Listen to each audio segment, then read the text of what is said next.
Hello students, welcome to DSS online classes. Children, today we will reading practice the next topic of the history chapter, and that is colonialism and the city, and find out some difficult word meanings.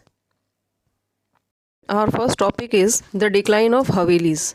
The Mughal aristocracy in the 17th and 18th centuries lived in grand mansions called Havelis. A map of the mid-19th century showed at least 100 such Havelis, which were large walled compound with mansions, courtyards and fountains. A Haveli housed many families. On entering the Haveli through a beautiful gateway, you reached an open courtyard surrounded by public rooms meant for visitors and business, used exclusively by males. The inner courtyard with its pavilion and rooms was meant for the women of the household. Rooms in the Havelis had multiple uses and very little by way of furniture. Even in the mid-19th century, Qamar al-Din Khan Haveli had several structures within it and included housing for the cart drivers, tent pitchers, torch bearers, as well as for accountants, clerks and household servants. Many of the Mughal amirs were unable to maintain these large establishments under conditions of British rule. Havelis therefore began to be subdivided and sold. Often the streets front of the Havelis became shops or warehouses. Some Havelis were taken over by the upcoming mercantile classes, but many fell into decay and disuse.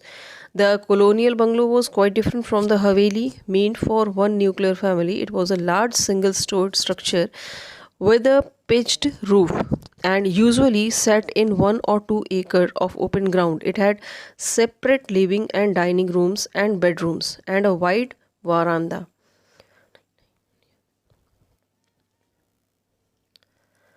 running in the front and sometimes on 3 sides. Kitchens, stables and servants' quarters were in a separate space from the main house. The house was run by dozens of servants. The women of the household often sat on the verandas to supervise tailors or other tradesmen. Our next topic is the municipality begins to plan. The census of 1931 revealed that the walled city area was horribly crowded with as many as 90 persons per acre, while New Delhi had only about 3 persons per acre. The poor condition in the walled city, however, did not stop it from expanding. In 1888, an extension scheme called the Lahore Gate Improvement Scheme was planned by Robert Clark for the walled city resident. The idea was to draw residents away from the old Delhi to a new type of market square around which shops would be built. Streets in this redevelopment strictly followed the grid pattern and were of identical width, size and character. Land was divided into regular areas for the constructions of neighborhoods.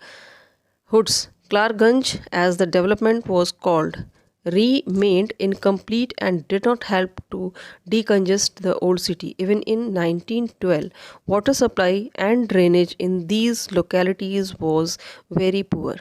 The Delhi Improvement Trust was set up 1936 and it built areas like Daryaganj South for wealthy Indians.